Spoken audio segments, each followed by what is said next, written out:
a solitary lion crosses one of Africa's most beautiful national parks.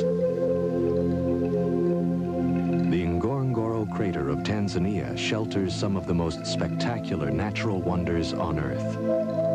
Over 2.5 million years ago, a great volcanic cone erupted.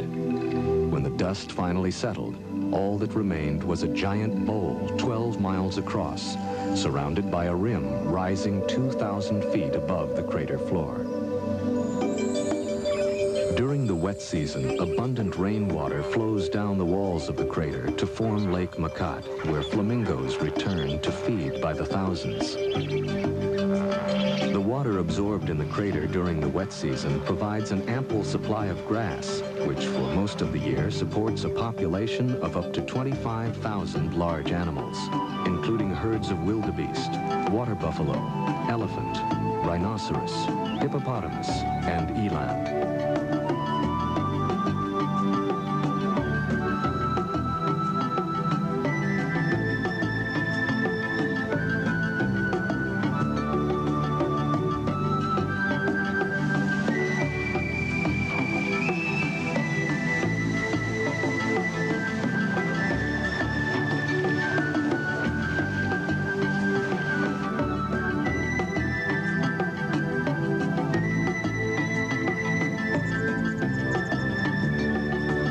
Of grazing animals provides the staple food for carnivores of the crater: jackal, hyenas, cheetah, and lions.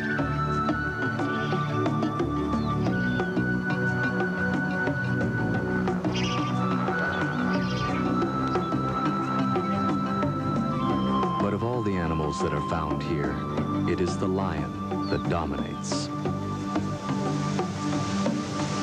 About 80 lions live in family groups, or prides, of 8 or more, spread evenly across the crater. From records kept over the past 20 to 30 years, it is known that the number of lions in the crater has remained about the same. The gestation period of the female lion is about 110 days. There is no special birth season, and cubs can be born throughout the year.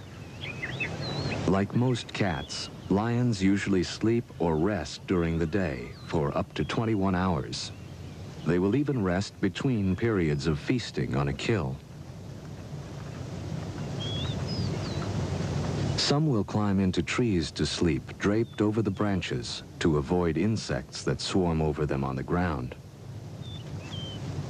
Others, gorged with meat from a kill, will roll from side to side, seeking a comfortable position for the large meal bulging in their stomachs.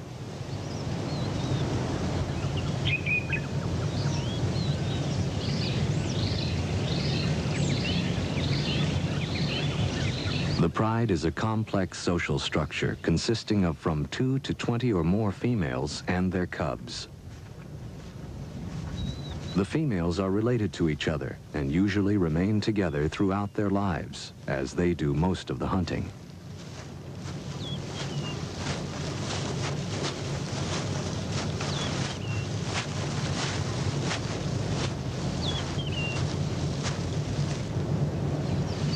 After a meal, the pride gathers, grooming and touching each other and strengthening their family bonds. During rest periods, the cubs stay close to their mothers or other females. Here in the Ngorongoro crater, water is plentiful most of the year. The lions usually drink once a day, in the early morning or after a kill. Male lions are not permanent members of the pride, which may have from 1 to 4 adult males. These may stay in the pride for as long as 6 years, but more often lead a nomadic life, traveling alone or in small groups throughout the crater.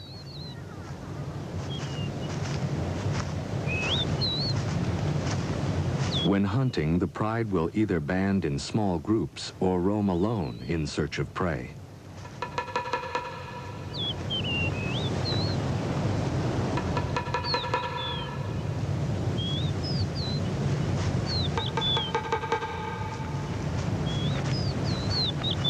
At times, a female with newborn cubs will seek solitary shelter away from the males.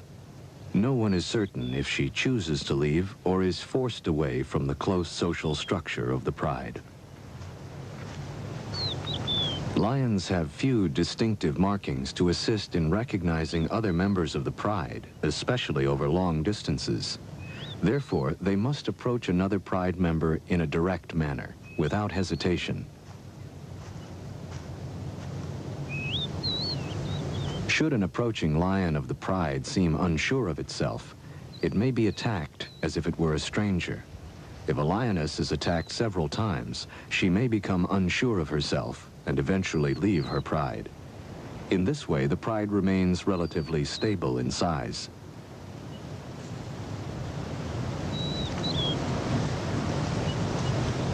Like most young cats, lion cubs spend a great deal of time playing.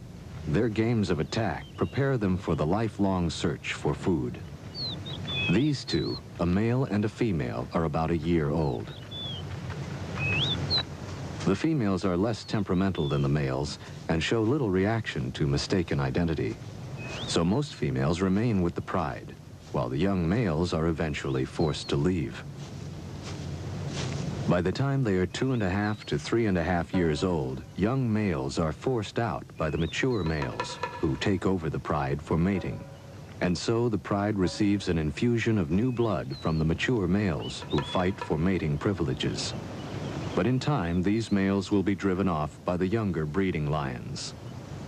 Due to increased tourism, the lions have become accustomed to vehicles and to humans filming and observing their behavior. The camera crew has left the camera running while the young lions inspect the tires. They are distracted by a shout from the cameraman, who is more in fear for the safety of the tires than for his companions. Boy.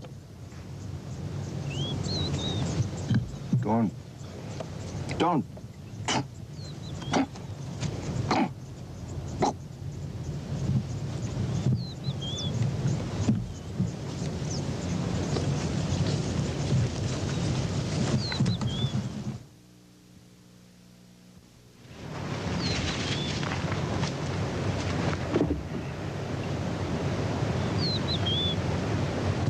The yearlings return to their mother for comfort and grooming. In a few years, the male yearling may be driven from the pride by an older male seeking to stake a claim. The young male will then spend a few years wandering alone or with other young males. As summer wears on, the great herds of wildebeest range over the crater floor. Grazing in the shimmering heat of the sun, the great herds are one of the main prey of the crater lions. The zebra are safer on the barren plain, but as they move into the taller grass, they are now at risk by the stalking female lions. The mottled brown coat of the lioness blends perfectly with the tall grass, now parched and brown in the summer sun. Hardly moving, the great cat waits for the unwary zebra to move closer to its place of concealment. It is not unusual for only one lion to hunt a zebra. Even though she may have greater success in numbers, once the lioness reaches her prey, the zebra will have little chance of survival. She stalks downwind of the zebra, slowly working her way closer and closer. Now joined by another lioness, she continues to wait for the zebras to move closer. Lions do not have the speed or stamina of other great cats, like the cheetah, and must wait patiently while their prey moves closer, and then, with a short sprint, attempt a quick kill. Now less than 50 feet from the zebra, the lioness waits. She is barely visible to the unsuspecting herd. She begins to close in, hunched low in the tall grass.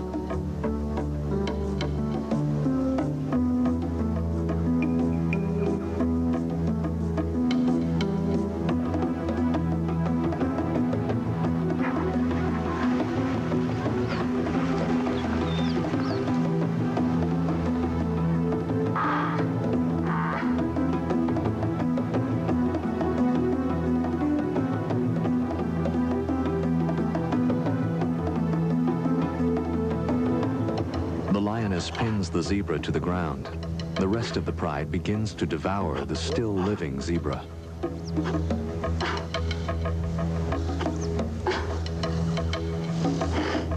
Still breathing, the zebra dies in what must be terrible agony as the great beasts gorge.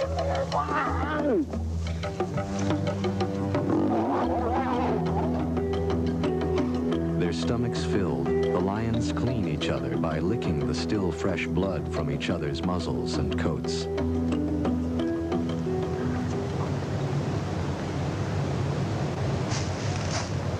After the kill, the lioness joins her cubs and begins a long rest period to digest her meal.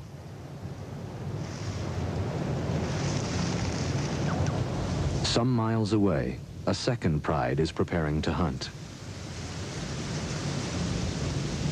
Lions, like most carnivorous animals, live within a well-defended territory. This territory must contain a source of water and plentiful food, and can encompass from 10 to 100 square miles. In the heart of the territory, the lioness is able to bear her cubs, protected by the other members of the pride. On this day, a water buffalo has been killed near an access road in the crater. Unconcerned by passing tourists' vehicles, the pride runs to the fresh kill.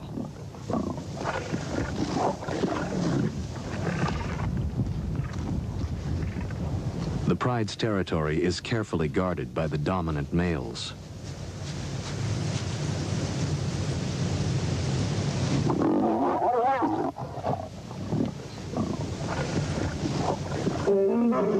Roaring to alert trespassers, the male rushes forward, bellowing his rage to deter nomadic lions from entering his territory.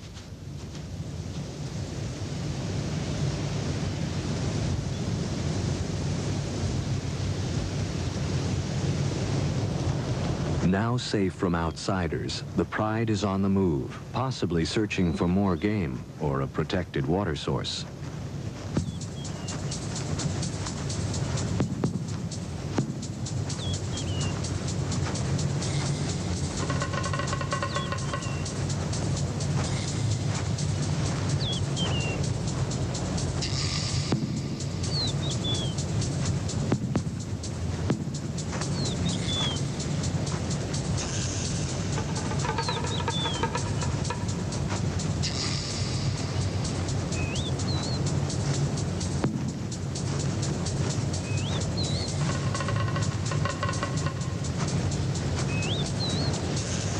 This pride has a large concentration of cubs and yearlings.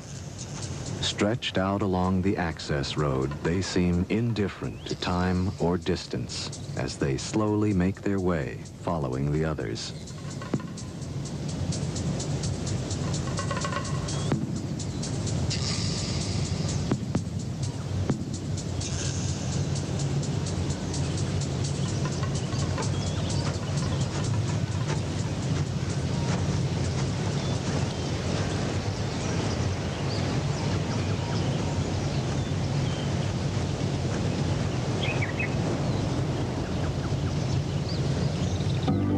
A new dawn. The pride stretches out in the high grass and rests throughout most of the day. It is difficult to determine why they have decided to move from one part of their territory to another. Even at rest, the females keep close watch over the young cubs.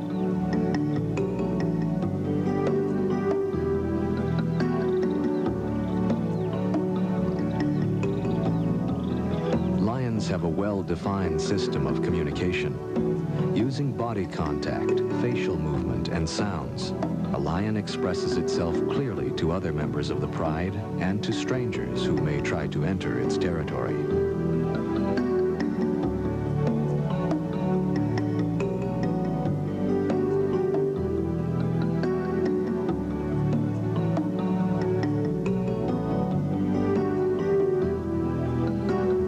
As spring turns to summer, a flock of crowned cranes flies over a herd of zebra feeding on the open savanna.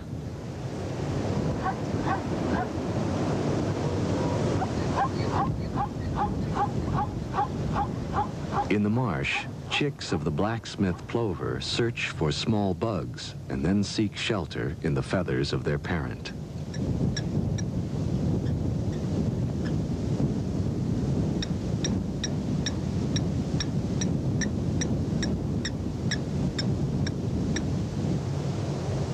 Emerging from her hiding place, a female and 3 very small cubs set out to join the pride. For the young cubs, it is a long trip across the open plain. Camouflaged by the long grass, the female usually remains in hiding until her cubs are old enough to walk. Lion cubs are almost helpless when born. Weighing from 2 to 5 pounds at birth, they can barely crawl and do not open their eyes before 1 or 2 weeks. Newborn cubs have a slightly spotted coat, which helps to hide them in the thick grass. This color changes after 3 to 5 months. Sensing that the smallest and weakest cub is falling behind, the lioness gently carries it by the neck across a dry mud bank, while the other 2 cubs scurry to keep up.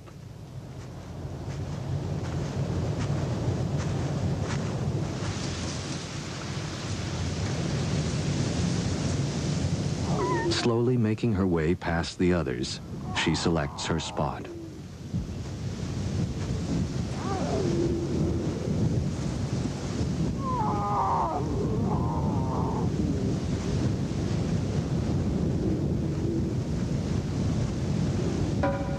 Here she rests while the cubs nurse.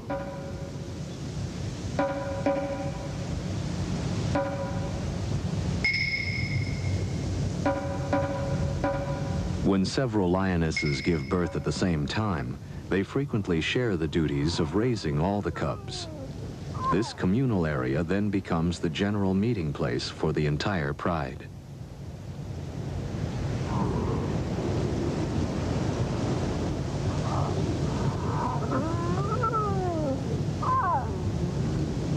Communal gatherings allow all members of the pride to become acquainted with the cubs.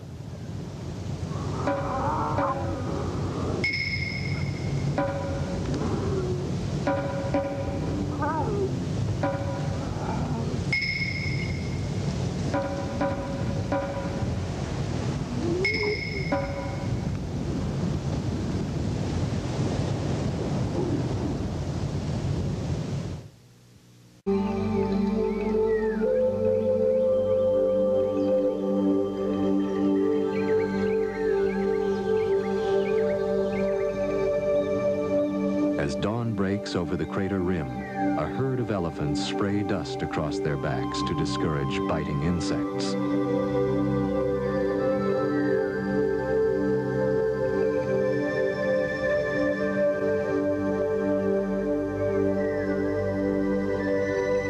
Along the edge of Lake Makat, a flock of migrating birds pause to feed.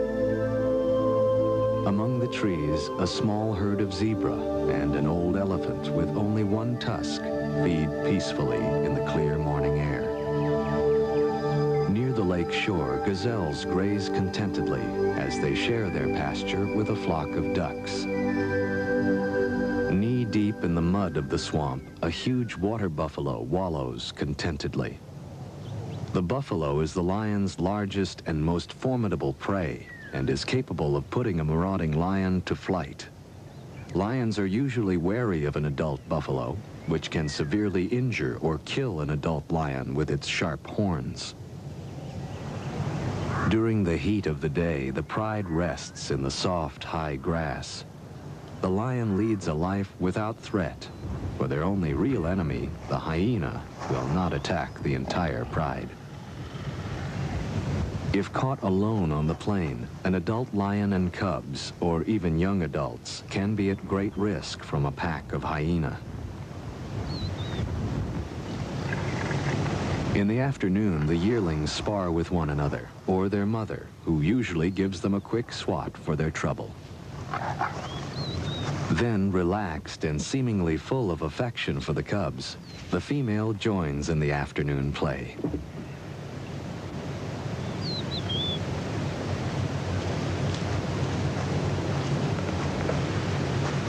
A young male and female of the pride also share in mock combat, which helps them sharpen their skills for real attacks as hunting adults.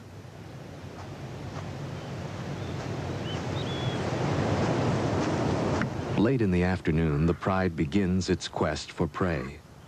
Separated from a small herd of zebra by the mud flats of a slowly drying lake, two females are forced to leap a small stream. Now the yearling male must also cross. He seems in a quandary whether he should jump as the adult females have done or swim.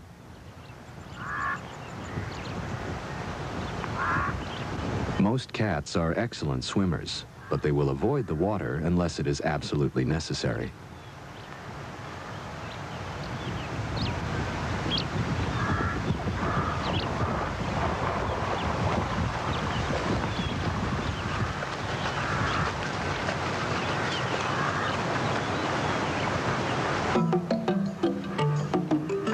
Moving slowly, the pride spreads out across the plain, making its way to a herd of zebra over a mile away.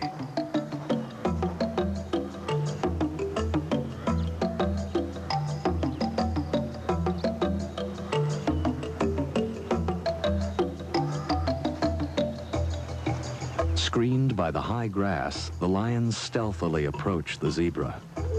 With the wind blowing from the zebra toward the lions, the zebra are unaware of the approaching danger. Lions are known to approach their prey from either upwind or downwind.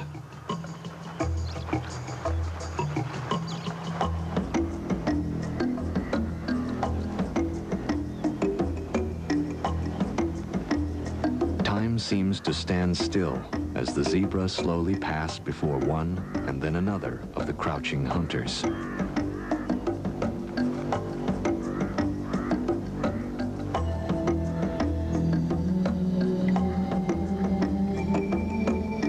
The zebra are crossing this area to graze near a large herd of wildebeest. Now, one lioness begins to move toward the zebra. Nearby, the entire pride is waiting for the moment to charge.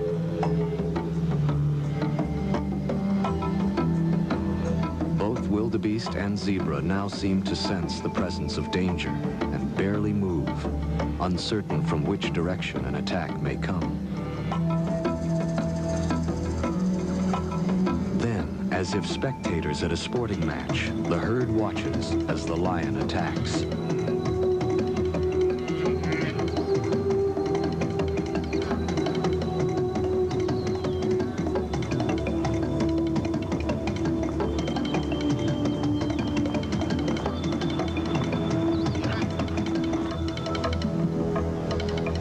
Lions are slower than zebra and wildebeest and are only about 30% successful, even when hunting in a group.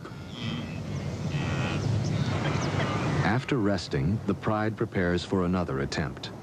The dominant female heads off in the direction of a large herd of buffalo. Extremely dangerous, the African water buffalo can weigh as much as a ton. The males gather around the periphery of the herd, and the females and calves stay closer to the center. Seldom do one or two lions attempt an attack on a small herd of buffalo, or even on a single member that is feeding alone. But on occasion, whether they are truly hungry or just young lions practicing their hunting skills, such an encounter happens. It is seldom rewarding for the lions. Suspicious, short-tempered, and cunning, the buffalo is a formidable adversary and are extremely aggressive when confronted by a lion.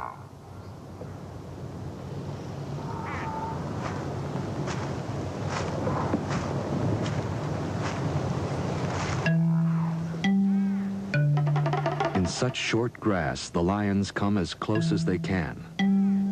Then they attack.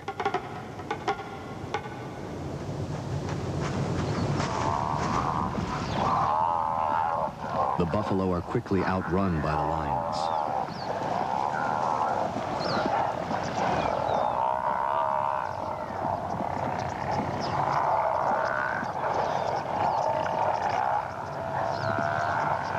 It's not a fair match. 2 lions and 3 buffalo. The lions quickly break off when the buffalo turn to confront them.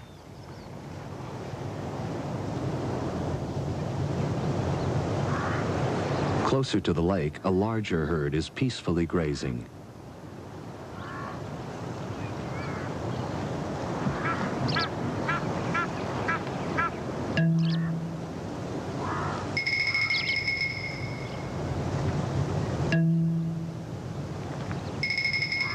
Here the grass is higher, which affords the lion better protection from being seen.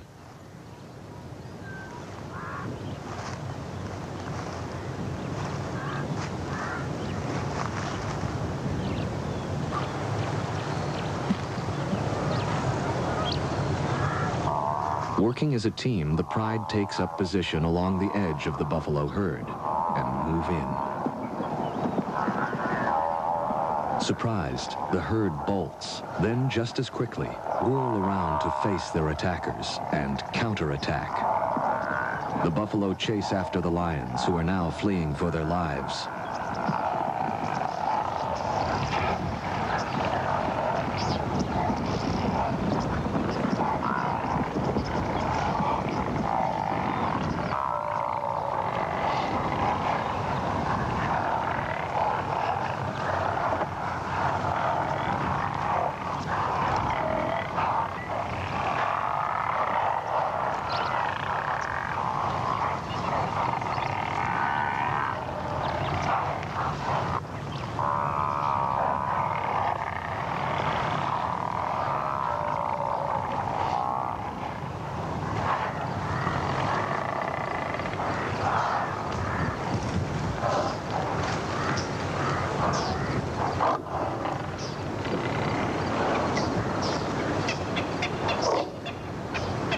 Seemingly convinced that the danger is over, the buffalo move back to the marshy ground at lakeside. The lions, too, return to a less dangerous task. The lioness and her 2 yearlings, who have taken up sanctuary in a tree, also rejoin the pride.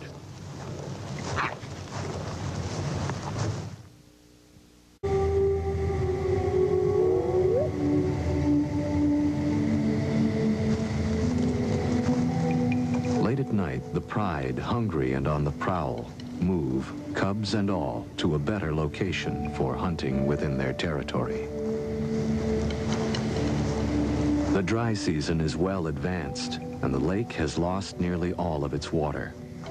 Crossing the dry lake, the female carries one of her cubs, while 2 others try to keep up.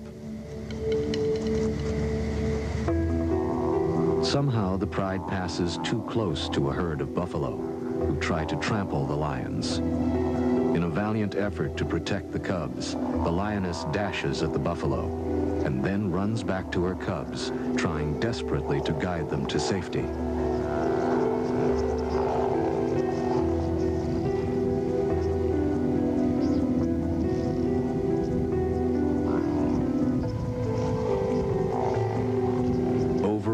She rushes at the great beasts, but the buffalo will not scatter and continue to charge the lioness and other members of the pride.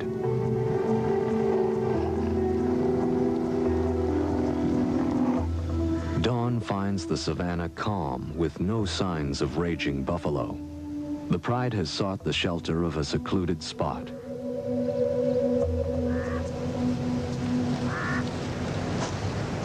The only animal now in view is the lioness as she searches for her cubs. Time after time she calls, but the cubs have disappeared, trampled by the buffalo herd.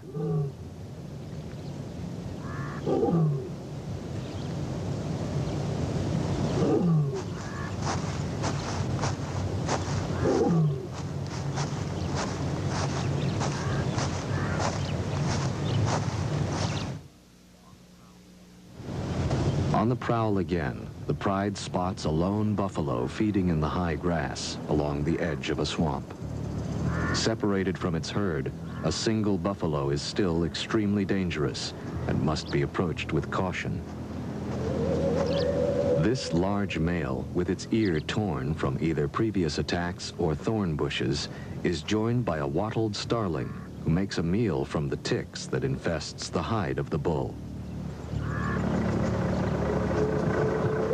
Deciding to attack, the pride begins to stalk the bull.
Struggling from the combined weight of the two lions, the bull stumbles. The other lions leap on him, robbing the bull of its strength.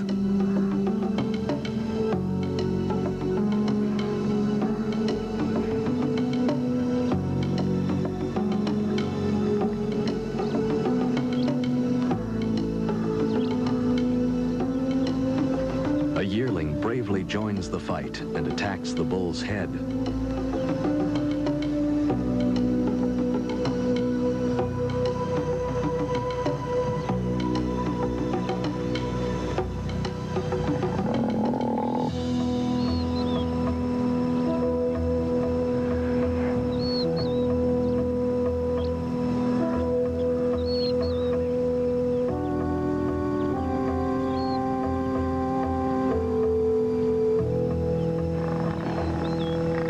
Other buffaloes approach to drive the lions away, but the lions are not easily dissuaded.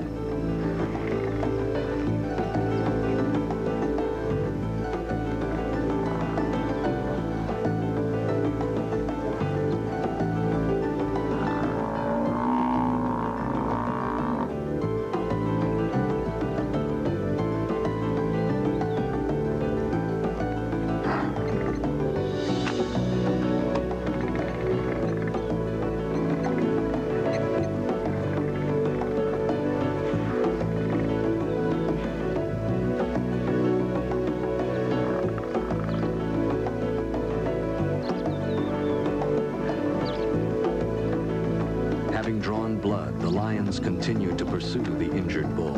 Its weakened condition gives them a chance of making a kill.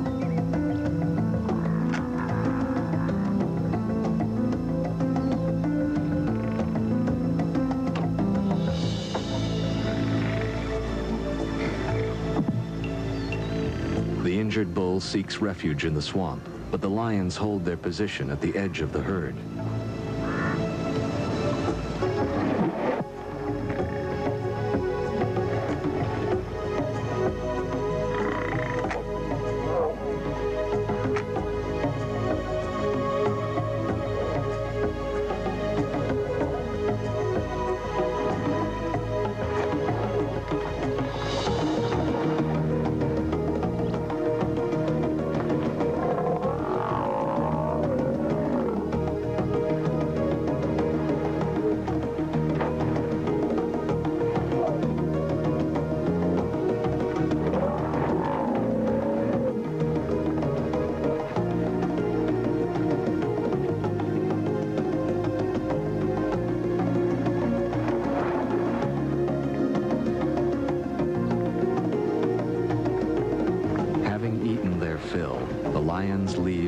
buffalo and head toward shore for a long rest.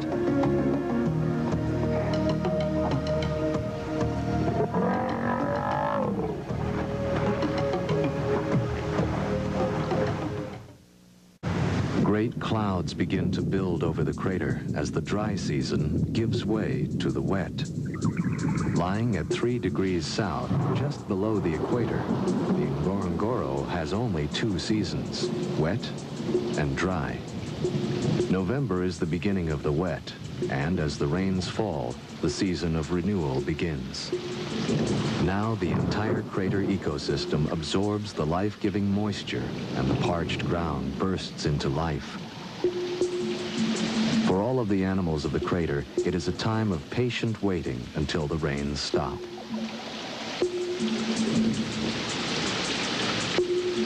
Wildebeest, Grant's gazelle, lion, all soak in the cool rain. Within a week, the crater will turn green, and a carpet of yellow flowers will cover the savanna. With the gray dust of the dry season finally settled by the rain, the crater puts forth the sweet, earthy smell of a new spring. The sun bursts forth to disclose the broad green carpet of the crater floor.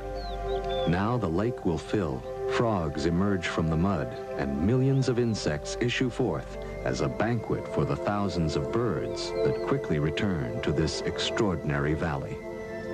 African spoonbill preen each other's feathers as a black-winged stilt probes the shallows for tiny aquatic organisms. Each day, rain falls on the crater and the grass. The primary energy source for all animals grows more lush. Tissue paper flowers poke up through the thickening grass, and the herds of wildebeest and zebra graze across the crater floor. A few hours old, the young wildebeest are on their feet and able to run with the herd. Theirs is a cruel world, where speed and agility is the only defense against the lion, hyena, and cheetah. With their umbilical cords still hanging from their stomachs, the young wildebeest cavort, while another newborn, less than an hour old, stays close to its mother's side. Close by, a female and calf share a small stream with a flock of sacred ibis. The female is ever cautious of marauding carnivores. Near the service road that crosses the crater, a female lion with 3 cubs has emerged from hiding and is slowly moving to rejoin the pride. Young cubs like these have bluish-gray eyes for the first few weeks after birth. Then their eyes turn an amber color.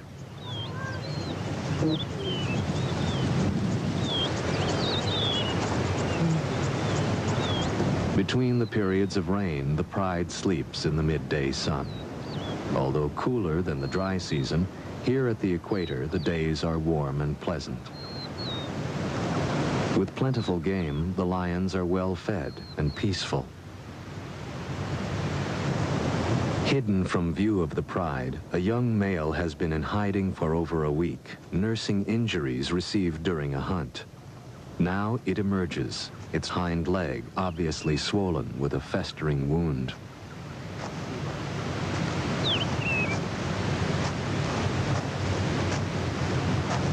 Slowly, it approaches its mother, the lion which has just had the 3 cubs. Although she recognizes him, she is fearful and backs away, not quite sure what is wrong. Lions are very cautious of unusual behavior among the members of the pride, and usually will drive a sick or wounded member away. Another lioness rebuffs the injured male with a cuff of its paw, and then snaps with bared fangs. Then the entire pride moves its location, leaving the young male to fend for itself.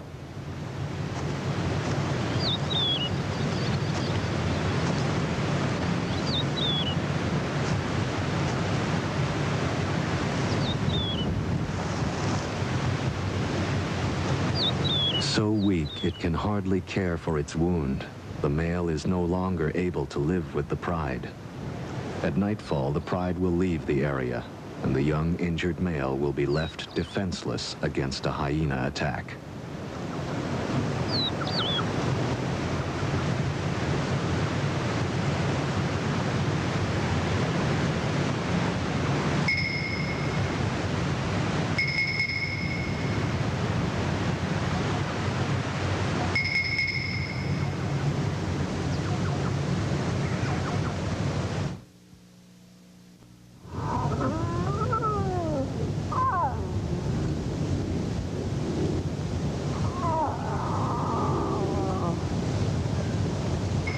millions of years, the cycle of life has played out in the Ngorongoro crater.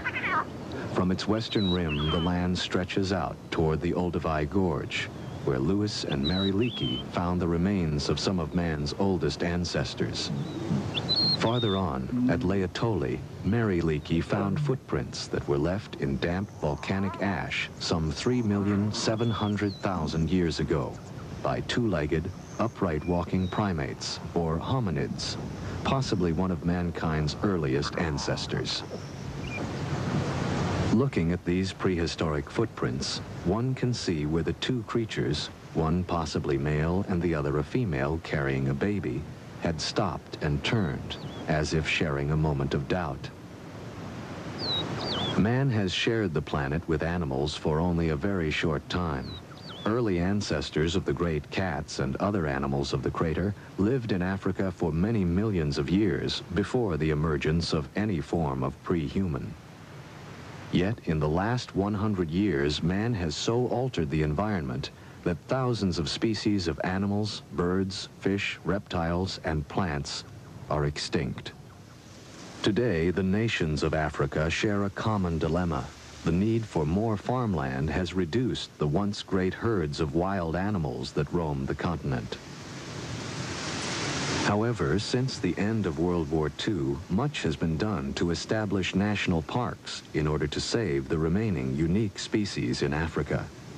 This is the legacy of the Ngorongoro Conservation Area.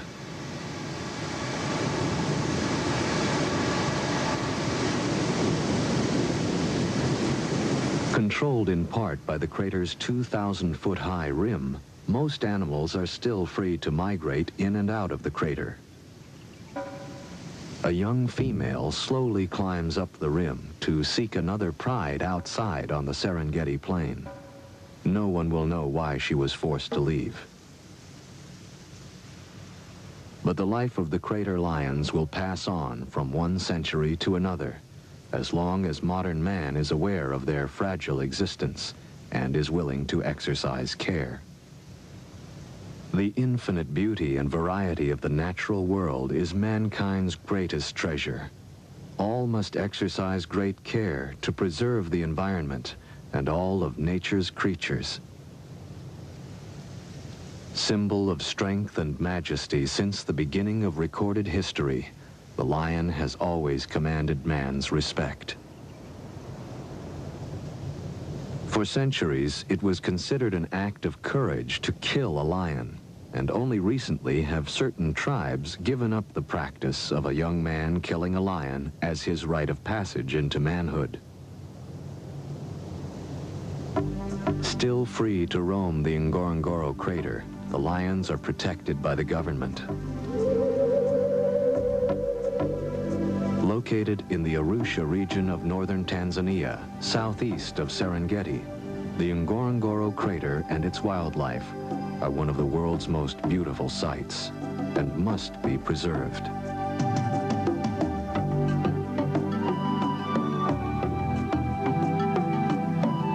Coming up next on the Discovery Channel, cunning and deadly rattlesnakes search for